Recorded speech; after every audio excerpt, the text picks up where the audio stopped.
in to the DNVR Avalanche podcast presented by DraftKings Sportsbook. Use code DNVR when you sign up for a new account to get amazing odds boosts every single day. Jesse and Rudo coming to you live as the Avs are taking on the Dallas Stars on the matinee game today.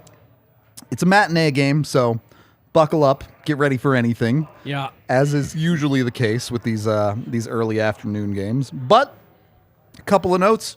Val Nichushkin out with sickness.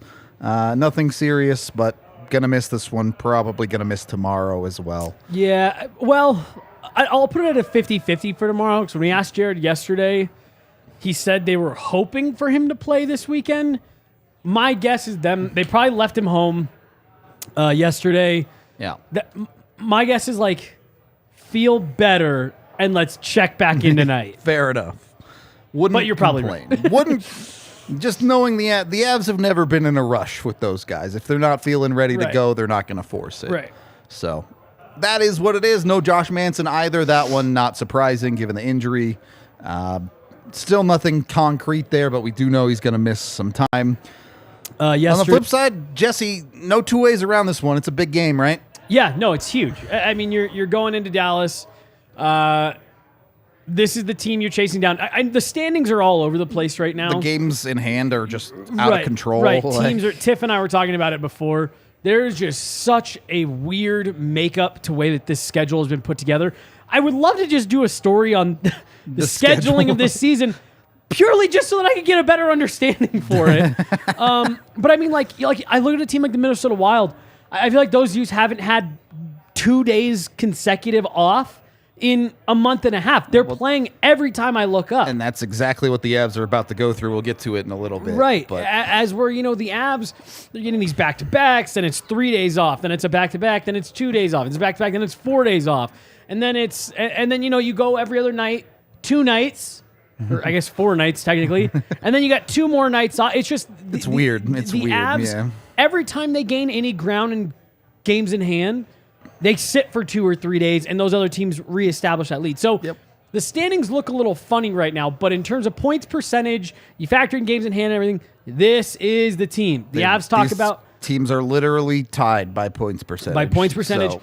The Avalanche talk about they look one team up.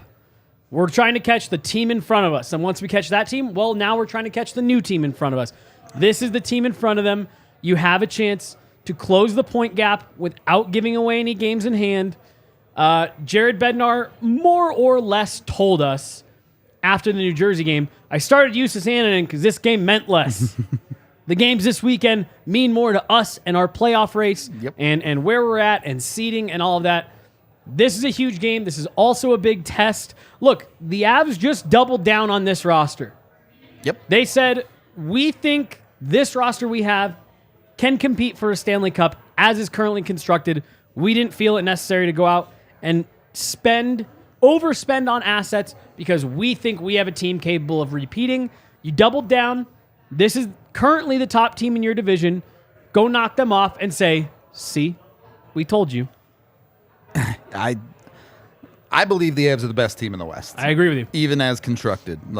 Yes, you can be disappointed with the other day, but I don't think it changes how good the Avs are already. $2 from Ethan here saying, Avs stay healthy challenge, impossible. It's been a struggle this year, for sure. Look, bro, I said this yesterday, and AJ made a joke, and it was funny and all stuff. I genuinely, I don't know this. No one has told me this is my own theory. I think that's part of the reason why the Avs decided to punt. I think they said, we just can't keep any of these holes plugged right now. A new one is springing up as fast as we're plugging the last one. And I think they just said, let's pause. I think they agree with what you and I just said. As currently constructed, even with the hole in that middle 6, I still think this is the best team in the West when they are fully healthy. I think they're saying, the West is shitty enough this year. Let's see if we can get healthy. And keep in mind, this is a team pushing for the best in the West.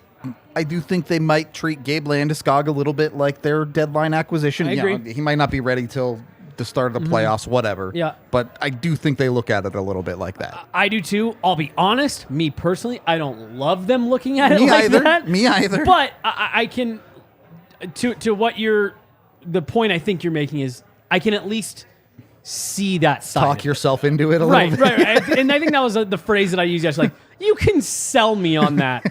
I'm not going to be super stoked on the purchase until I see how it actually plays out, but you can at least talk me into that. Yep.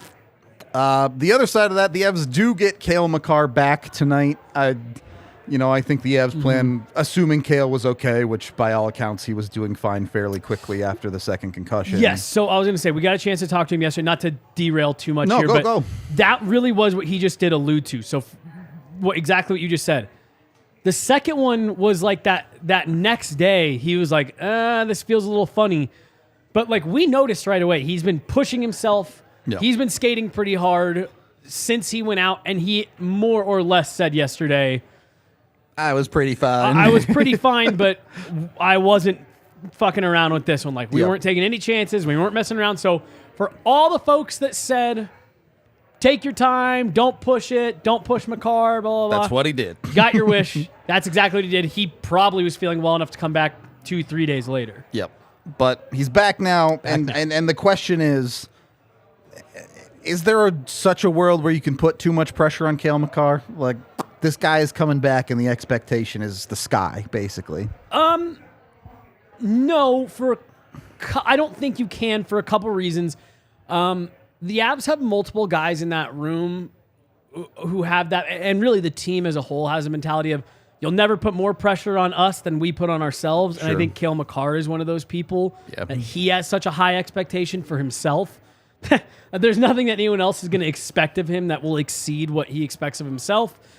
And then two, I think with the way that Bowen Byram has really stepped up here in the last couple weeks, does take some of that pressure off of Cale Makar, where it's like, this dude stepped in and near seamlessly. You hardly noticed. You hardly noticed. And that's another thing that I know because I was told last summer, but I think it's probably been reinforced. There are some NHL teams with pee going down their leg, seeing Cale Makar go out and Bowen Byram step in the way that he did. Yep. Especially when you combine that with the way that he stepped up in the playoffs, last year, and really that same sentiment of, oh shit, they have two of these guys. Right, they're pretty good on defense. I forgot. Yeah, it's going to be interesting. We talked about this a little bit the other day, but given the lack of acquisitions from the Avs, they are going to lean on their defense quite a bit with Makar, Taves, and Byram specifically. Yeah. Girard to a lesser extent, but him as well. Yeah. Those are the guys that every team is going to be seeing a whole lot of on any given night. So well, and look, we've talked about it a bunch going back to last year, going into the playoffs. I remember this being a big talking point for us. And Jared Bednar even kind of alluded to this this week, that like that blue line really is their X factor. Now, with any combination that other teams can try to match up, the Avs have that ace in the hole of, but we're going to put Cale Makar and Devon Taves out there too. And it's like, what do you do? Well, I love this point because it's like, oh, yeah, sure. Okay, the Avs second line is going to get beat by some other second lines out there, but not with those two back on the defensive side. And I point to Nashville Game 2 and St. Louis Game 6. Overtime winner comes off the stick of Cale Makar, but out there with the fourth line, Logan O'Connor, Darren Helm, and I believe Nico Sturm. Darren Helm's Game 6 winner, Cale Makar breaks that puck out, and it's Darren Helm, Logan O'Connor, who are out there on the ice. Like, we literally saw that exact type of thing play out multiple times in the playoffs where the Avs got the upper hand in a matchup because of their defense. And I couldn't agree with you more with them saying, we think that we've got a makeup that makes sense up front, even if it's not exactly what we wanted. We didn't find it that worked for us. We think our D is good enough that they can fill in the gaps. I certainly hope they are, one, good enough, and two, can stay relatively healthy, because the Avs do not get 2 days off in a row until the last day of March. Right. It is a lot of hockey Colorado is about to play over the next month or so. What? Emergency to get a defenseman, meaning that Eric Johnson is coming back? I don't think so. No, AJ's sitting on the other couch for some reason. Decides not to get on the mic to ask these questions. He asked, did the lack of urgency to getting a new defenseman mean Eric Johnson's coming back? You read that as if it's something that's on Twitter that someone replied to you? I don't think so. I think if they felt Eric Johnson was coming back, they would have said that. Yeah. That you didn't use the LTIR space. There's no reason to be coy about it anymore. I think if they felt confident he would come back, I think either Jared, because we asked both Jared and Chris McFarland yesterday, and they both said still no timeline. And the most we have on EJ is it's going to be close. Yeah. And no, EJ did not break that puck out. It was Makar to EJ, up the wall to O'Connor across the helm. Thanks for playing, though. EJ was the one who carried it, not broke it out. EJ carried the puck out of the zone. It was Makar from behind the net to EJ. A technical definition, but either way, back to March. The Avs should catch up most of their schedule. Now, they do have that weird Nashville game at the end of the season because it got postponed. Yeah, isn't that some shit? Yeah. Postponed game. Ends up on the second half of the back-to-back. Yeah. Have it on a traveling back-to-back. At least Nashville also plays the back-to-back there, but still. Crazy. Kind of ridiculous. The amazing Tiff bringing up the schedule here. There's no slowing down. AJ's still on the other couch. he doesn't go on pre-games anymore. He abandoned us for pre-games. Yeah. He's too cool for us. Yeah. He got a hood, and now he's... Right. Even though he distinctly told me that there'd be 3 on set, which is why Rudo's on a couch. But you boo. It's an interesting back and forth here because the Avs do play a lot of games. Look at that schedule. San Jose. Yeah. Chicago. Arizona twice. Bro, you got Anaheim. Yeah. You got Arizona twice in the next month. Yeah. Or 3 times in the next month. 2 of which at home. Right. 2 of which at home.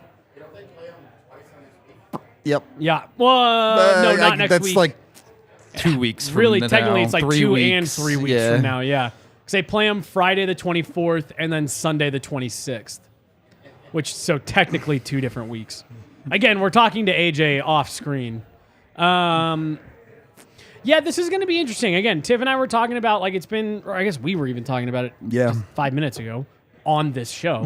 It's been such a weird schedule all year where it feels like this has been the schedule that most other teams have had, and the Avs just haven't, and now it's all crammed into this month. Yep. Every other night with the exception of 2 back-to-backs. I also don't know why the NHL chose to give them 7 or 8 back-to-backs in the last 2 months of the season. Well, that was another thing that I had multiple players say, we think this sucks. They found a way to give them 4 days off after back-to-backs last month, and this month they get 1. Right. That's 4 games in 6 days next week. No, 2 weeks from now, excuse me. Yeah, like it's brutal. That's brutal. That's again, you'll never catch anybody on the Avs making the excuse, anything like that. But like that's brutal scheduling. Yep. And if there's another team out there that has that, I'll say the same thing for them. Absolutely That's brutal true. scheduling. Yeah. This time of year, if this is October, November, fine, who gives a shit? It's March. Every one of these games is like big deal. Big deal. All these points mean something. Now, if the Flames peter out a little bit more over the next week, well, these games still all mean something, but they mean a little bit less. You're in the playoffs. You're in the playoffs, point, yeah. But to your point, I mean, look, Toronto, Ottawa. Yep. Like those are huge games for those teams. Pittsburgh fighting for a spot. LA fighting for a spot. Seattle fighting for a spot. These are big games that mean a lot of things. LA, Seattle, those could be potential teams the Avs are fighting with for wild card stuff, depending on how this last month goes. Yep. That's my issue with this is I know this isn't just the Avs dealing with this type of scheduling in the last month of the year. But it sucks for everyone. It sucks for everyone. Yeah. And that's what I think is a problem. I think it's a problem that it's not just the Avs. Yep. You know what I mean? Hard agree. And the NHL has done this thing where they kind of just agree that they don't play a ton of games in November and December. They don't want to compete with the NFL on Sundays, things Right. like that. And unfortunately, it leads to some of this where schedules get crammed in the back half of the season. And it leads to not the best hockey you can get. Right. It leads to important games with tired teams, and you're like, come on, man. 100%. I strongly advocated to no one, just us, that the NHL should have taken advantage of all the COVID scheduling changes and moved the season Just to January permanently through shift September. it. Yep. Fight with the NFL in your first 2 months. When no one cares anyway. Right. Yeah. Kick off the season on January 1 with the Winter Classic, then do a full slate of games that day. You compete with the NFL for 6 weeks. Yep. And then it's done. And then you got nice weather throughout the season, and you don't have to do all this shit where you're cramming in games on the weekends because you just spent 4 months trying to avoid any games on Sundays. Yeah. I do think it could be done better. Absolutely. We do have some bets to get to. I think we all agreed to take this absolutely absurd parlay for Colorado. It really is it's a great representation of what a parlay is. Yeah. There's none of this shit that you're going to accomplish at once. And you need each one to hit before To the get next one can hit. Yeah. Some parlays you can kind of bounce around and, I got that one. This one's coming in. Can I maybe cash out? It is all or nothing with this one. And that's why we love it. We're an all or nothing type of group. Absolutely. And look, plus 2,200 is pretty good money for your buck. Put it that way. Right. Pretty good chance MacKinnon scores at least one, given the way he's played. If MacKinnon's scoring one, it might as well be the Avs' first goal. Yeah. If they score the first one, they might as well get another one in the first. And yeah, take a 2-goal lead into the intermission. And if they do that, the money line's looking pretty good. Right. I always, whenever I do a same game parlay for the Avs, I always do MacKinnon to score with them on the money line. 'Cause it's like, look, if they're going to win, McKinnon's probably going to score. Some easy math. If McKinnon's going to score, they're probably going to win. This is definitely This is the type of bet that when you sign up with the DNVR code and bet $5, you get $200 in free bets. Great. Put a free one on this. exact, dude. This is the exact type of bet you do that on because it's not completely outlandish Right. that this hits. This- But you need a lot of things to go right. You're not expecting it necessarily. Right. Maybe the free bet's the way to go. Sign up with the DNVR code. It must be 21 or older. Colorado only. Other terms, restrictions, and conditions apply. See the show notes down below for details. Of course, if you have a gambling problem, call 1-800-522-4700. And it is, of course, void in Ohio. I think we're going to have a delayed. Is the Boston game over? I can't even see. Looks like it's still going. God, there's 7 minutes left. Okay, so it's going to be a bit till the Avs puck I drop. was gonna say, what else? What else is I got to set up for the watch along? So give me your final thoughts here, Jesse.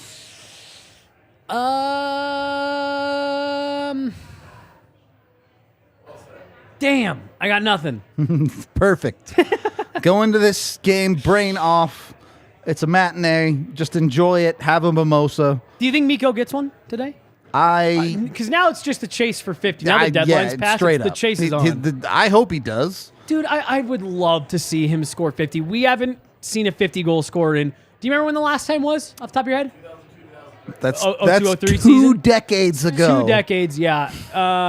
And it'd be really fun to cover a 50-goal score. 10. Yeah. It'd be really fun to see someone do it again. It'd be fun to cover it.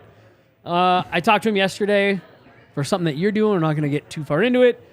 It's not really a focus of his, but that's what they always say. That is one of those things that if he hits it, as much as he wants to brush it off when he lays down in bed night, it'll be like, damn, that's pretty sick. 50 goals in the NHL. That's pretty dope.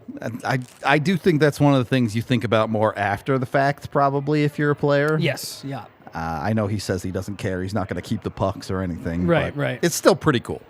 And that's another one that if you score 50, they'll give you the puck. Right. And I doubt he's just going to not going to throw it in the trash. right. 40, I get it. I get why you wouldn't want to keep that. It's like, stepping stone. Hundreds of players score 40 goals. Right. There aren't that many that score 50. A bunch of players score 40 and then never fucking do it again. Right. So it's a fun thing to watch, something to keep your eye on with Mikko. The Avs looking to start right here and head towards the top of the Central and the West. Ultimately, tonight would be a big 4-point game for that.